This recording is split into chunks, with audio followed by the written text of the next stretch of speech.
Hello everyone, नमस्कार दोस्तों। मेरा नाम है आलोक वाजपेयी। आप सभी का स्वागत करता हूं पीएससी संकल्प ऑफिशियल यूट्यूब चैनल पर। This is part of Unacademy.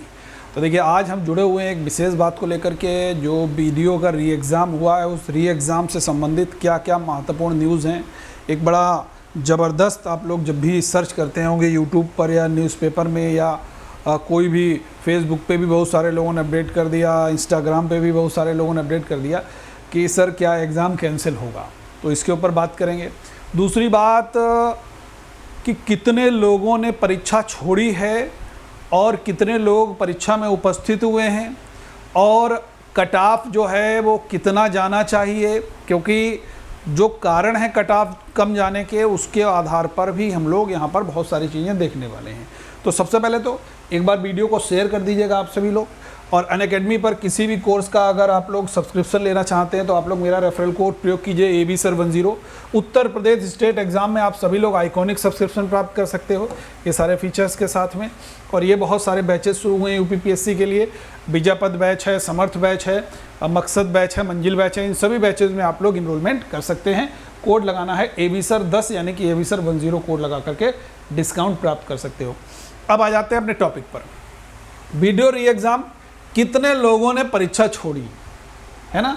अब देखिए, बहुत सारे, मैंने हालांकि कट ऑफ पहले भी वही बताया था, एक कट ऑफ का वीडियो मैंने किया था, वहाँ पर मैंने त्वरित एक आधार पर कट ऑफ बताया, और वो भी सटीक कट ऑफ है। और लगभग जितने आप चैनल के माध्यम से, जितने आप ऑफलाइन में टीचर्स हैं, जो भी अंदाज़ा लगा रहे हैं, बिल्कुल उसी के आसपास 2-4 नंबर, 5 नंबर प्लस माइनस सभी का होता है। ठीक है, तो देखो भाई, वीडियो री एग्ज़ाम में कितने लोगों ने परीक्षा छोड़ी। सबसे पहले तो ये मैं चर्चा कर दूं, 64% लोगों ने परीक्षा छोड़ी। ठीक है, अब देखो, हमेशा याद रखना है, जो कट ऑफ है वो 2 बातों पर आपका निर्भर कर रहा है। एक, कितने परसेंट लोगों ने परीक्षा छोड़ी, यानी कि 64। केवल 36% लोगों ने परीक्षा दी। तो बिल्कुल परीक्षा में जो विद्यार्थी हैं, जो परीक्षार्थी हैं, या विद्यार्थी भी कह सकते हो, जो विद्यार्थी हैं, जो परीक्षार्थी हैं, उनकी संख्या पर निश्चित रूप से निर्भर करता है। ठीक है, बिल्कुल निर्भर करता है। ये बात आप लोगों को याद होनी चाहिए। दूसरा सबसे महत्वपूर्ण पॉइंट, 2018 की वैकेंसी, 2018 का एग्ज़ाम था, 2019 में हुआ था एग्ज़ाम, 2018 की वैकेंसी थी, उसके बाद 19 में कैंसिल हुआ, फिर से दोबारा से हो रहा है। अब यहाँ पर दूसरी बात यह है कि इसमें CCC मांगा था। बहुत सारे लोगों के पास CCC नहीं भी होगा, ये भी बात मैं बता दूं। CCC ना होना यह भी कारण हो सकता है।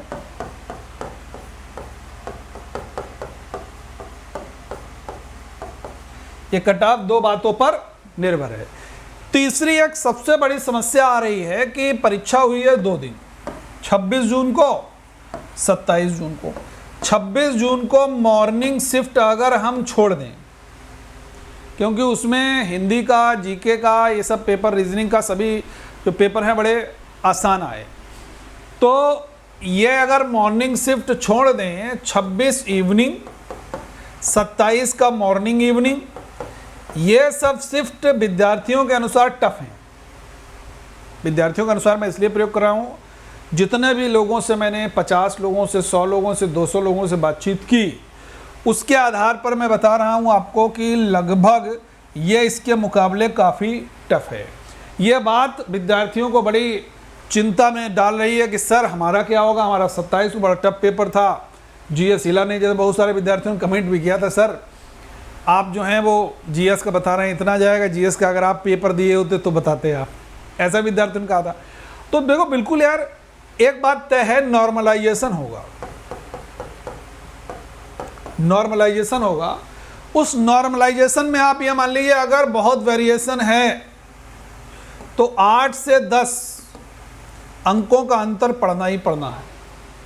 ये 3 बातें जो हैं वो कट ऑफ निर्धारित आपकी जरूर करेंगी कि कट ऑफ, इसमें सबसे बड़ा जो फैक्टर है वो 64% लोगों ने परीक्षा नहीं दी, केवल 36% लोगों ने परीक्षा दी।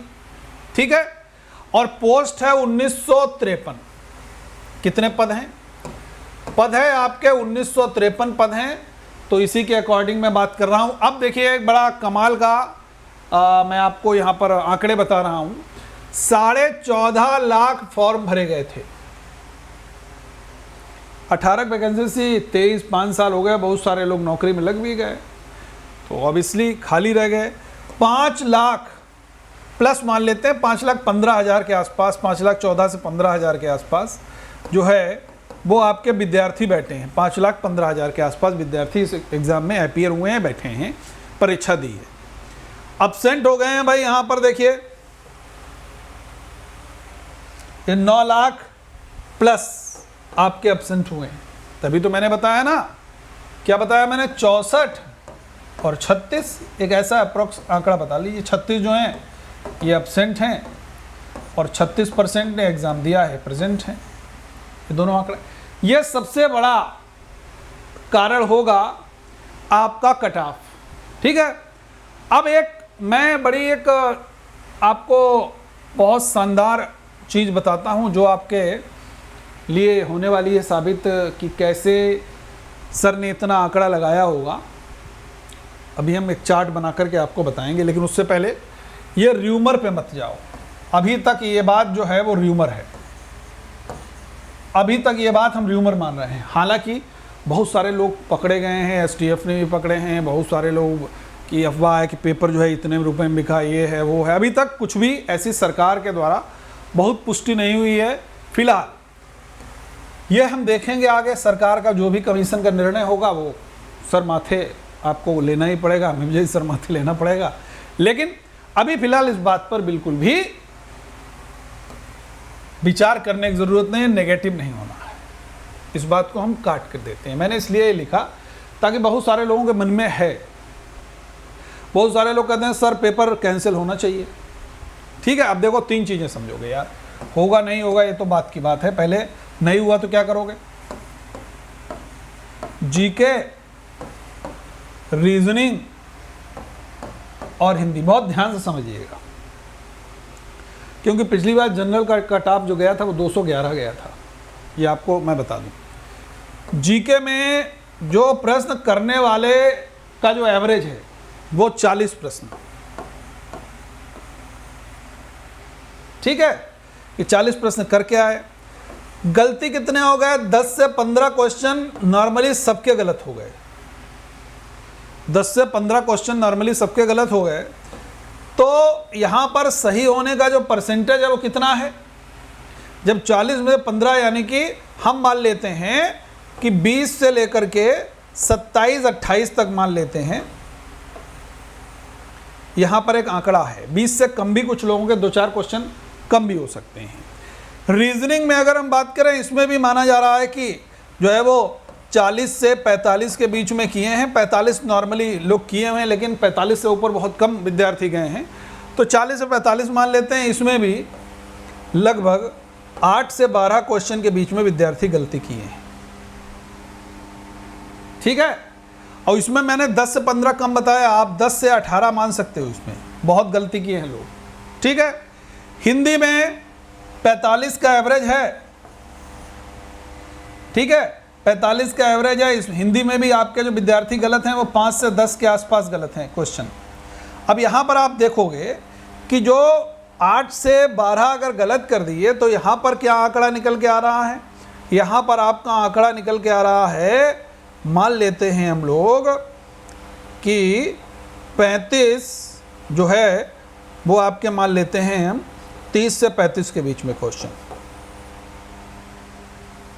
ठीक है, या 30 से 38 के बीच में हम मानते हैं तो ज़्यादा सटीक रहेगा, ठीक है, क्योंकि अपर मेरिट भी हमको यहाँ पर बहुत क्लासीफाई हो जाएगी। तीसरी बात यह है कि हिंदी में अगर हम बात करेंगे तो हिंदी में भी आप लोग एक चीज़ याद रखिएगा कि 5 से 10 गलत हुए हैं, तो याद रखना है हिंदी में भी जो आपकी मेरिट जाएगी वो 38 से लेकर के और मान लेते हैं 42, ठीक है, या 45 तक, ये आपका आंकड़ा निकल के आया।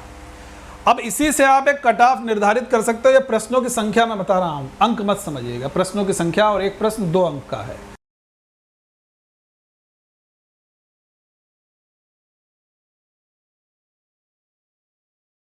दिया 30, इधर लिख दिया 38, ठीक है। तो 30 20 50 हो गए, 50 30 80 हो गए, 88 हो गए। तो यानी कि लगभग आपके 88 90 क्वेश्चन जो हैं वो आपके बहुत मिनिमम, जो कि मुझे नहीं लगता इतना जाएगा। लेकिन अधिकतम जब आप जोड़ोगे तो जीएस में देखिए 28 और इधर जोड़िए रीजनिंग में भी 40 के आसपास, और इधर भी आपके 40 से 45 के आसपास। तो जोड़िए तो 40 40 80 और 3 83, ठीक है। यानी कि 40 और 40 80 और 3 83, यानी कि लगभग यहाँ पर 100 105 प्लस आपका निकल के आ रहा है, ठीक है। इतना रहेगा। 2-4 क्वेश्चन मैंने क्या कहा, जैसे 43 है यहाँ पर कर दिए, यहाँ पर 40 कर सकते हो। तो इस तरीके से आपको 105 प्लस जो क्वेश्चन हैं वो आपके निकल के जा रहे हैं, ठीक है। तो इसी आधार पर आप बिल्कुल इसका आकलन कर सकते हो। अब मेरिट इससे ज़्यादा रहने की संभावना कम ही जा सकती है, इससे ज़्यादा रहने की संभावना इसलिए नहीं रहेगी, परीक्षा छोड़े जाने वालों का प्रतिशत सबसे ज़्यादा है। दूसरी जो सबसे बड़ी बात आएगी CCC सर्टिफिकेट की बात आएगी, ये बहुत बड़ी बात है, ठीक है। तो ये दोनों बातें प्रभावित करेंगी कट ऑफ को। हमने यहाँ पर देखिए जनरल का 100 से 110 के बीच में हमने बताया है, ठीक है, जा सकता है कम। वहाँ पर मैंने 105 देखी, अभी मैंने 105 निकाला ना, तो यहाँ पर 100 से 110 बता रहा हूँ कि मैंने कहा 5 प्लस 5 ज़्यादा हो सकता है, प्रश्नों की संख्या के आधार पर है ये, ठीक है। ये बात मैंने आपसे पक्की कर ली। OBC 95 से 100, SC का 85 से 92 के बीच में मैंने बताया है, और ST का 80 से 95, 80 से 85 के बीच में, 95 नहीं कहोगे, 80 से 85 के बीच में ये ST का हो गया, ठीक है। यानी कि ST हो गया आपका 80 से 85 के बीच में, ठीक है। तो ये आपका एक आकलन है, बिल्कुल आप देख लीजिएगा। जितने आपने रिव्यू देखे होंगे उस आधार पर भी मेरा जो कट ऑफ मैं जो बता रहा हूँ वो एकदम कह सकते हैं बहुत सटीक कट ऑफ इसलिए है क्योंकि बहुत एनालिसिस करने के बाद में बहुत जल्दबाजी नहीं की एकदम, और लगभग जितने सेंटर थे, जितने विद्यार्थी थे, कम से कम 300 से 400 विद्यार्थियों के साथ में सर्वे करने के बाद में ये मैं आपके साथ कट ऑफ यहाँ पर बिल्कुल शेयर कर रहा हूँ। इससे 5 question, 4 question, 2 question plus minus हो सकता है, ठीक है, लेकिन उससे अधिक आपका कट ऑफ यहाँ पर नहीं जाएगा, इस बात को याद रखना है। परीक्षा निरस्त होने वाली जो संभावना है उस पर अभी बिल्कुल विचार मत कीजिए, बिल्कुल अभी र्यूमर मान के चलिए, ठीक है। तो ये वीडियो का री एग्ज़ाम को लेकर के हमने बहुत एक आपके साथ अपडेट शेयर की, और ये जो अनुमान में बताया 64, बहुत सारे न्यूज़पेपर, बहुत सारे चैनल्स ने ये इसका खुलासा भी किया है कि भाई इतने लोगों ने परीक्षा छोड़ी है, इस बात को आप लोगों को ध्यान देना है, ठीक है। बहुत कम लोगों ने परीक्षा दी है। अगर परीक्षा देने वालों की बात करेंगे 5,14,000 से 15,000 लोगों, 5,15,000 के आसपास लोगों ने परीक्षा दी है। तो ये जो आंकड़ा है ये भी सीटों के अकॉर्डिंग अगर हम देखें 1953 सीट है, तो आंकड़ा परीक्षा में अपीयर होने वालों का बहुत है, लेकिन छोड़ने वालों का भी बहुत है। 14 लाख फॉर्म भरे हैं ना, तो उसके हिसाब से तो है। अब इसमें ऐसे बहुत सारे लोग होंगे जो 2018 से अभी तक नौकरी नहीं पाए हैं। अब इसमें भी मान लीजिएगा कि CCC वाला कितने परसेंटेज होते हैं, ये तो अभी मुझे बताना बड़ा मुश्किल होगा, ये तो एक कह सकते हैं कमीशन के पास ही डाटा होगा ये, लेकिन ये मान के चल सकते हो कम से कम 1/5, 1/6, 1/8 हो सकता है, इससे ज़्यादा भी लोग हो सकता है। CCC ना हो तो वो लोग तो ऐसे ऑटोमेटिक बाहर हो जाएंगे। तो ये भी एक चीज़ आपके साथ मैं यहाँ पर शेयर कर रहा हूँ, ठीक है। तो 2 बातें हैं, एक तो परीक्षा में अपीयर होने वालों की संख्या, दूसरा CCC वाला मामला, तीसरा जो नॉर्मलाइजेशन का जो कॉन्सेप्ट है, मैंने आपको बताया था नॉर्मलाइजेशन का जो कॉन्सेप्ट है, वो नॉर्मलाइजेशन का कॉन्सेप्ट आप सभी लोगों को बहुत बढ़िया से देखना है। नॉर्मलाइजेशन में 8-10 अंक का अंतर पड़ेगा, क्योंकि 26 तारीख को जो एग्ज़ाम हुआ है फर्स्ट शिफ्ट में मॉर्निंग में, वो आसान थे। उसमें हिंदी का पेपर भी आसान है, जीके का भी है, रीजनिंग का भी है। उसके बाद से इवनिंग शिफ्ट से लेकर के 27 की मॉर्निंग इवनिंग शिफ्ट के जितने भी पेपर हुए हैं वो टफ, उनका जो लेवल है वो डिफ़िकल्ट लेवल कहा जा सकता है। तो उस आधार पर नॉर्मलाइजेशन होगा तो 8-10 क्वेश्चन का अंतर पड़ेगा, लेकिन बहुत ज़्यादा अंतर नहीं है यार। अब जिसका सरल में दिया है तो वो सरल वाला तो भाई ज़्यादा करके आएगा ही, तो ज़्यादा कर देगा। आपका कठिन है तो बहुत कम किया कर पाओगे, तो कितना नॉर्मलाइजेशन होगा, ठीक है ना। तो इस बात को इस बात की संभावना से भी हमको इनकार नहीं किया जा सकता है। ओके, तो यहीं पर हम लोग विराम लेते हैं। आप लोग अपने कमेंट्स के माध्यम से ज़रूर यहाँ पर विचार शेयर कीजिएगा। सेशन अगर अच्छा लगा है तो आप लोग शेयर कीजिए, लाइक कीजिए और चैनल को सब्सक्राइब जरूर कीजिएगा। Thank you everyone. और अनअकैडमी पर मेरे साथ जुड़ने के लिए मेरा रेफरल कोड जरूर सभी लोग याद करिए। मेरा रेफरल कोड है भाई ABSIR10। इस रेफरल कोड को लगा करके अनअकैडमी पर अगर आप सब्सक्रिप्शन लेते हैं तो आपको डिस्काउंट निश्चित रूप से मिलेगा, ABSIR10 कोड लगा करके। Okay, thank you everyone. जय हिंद।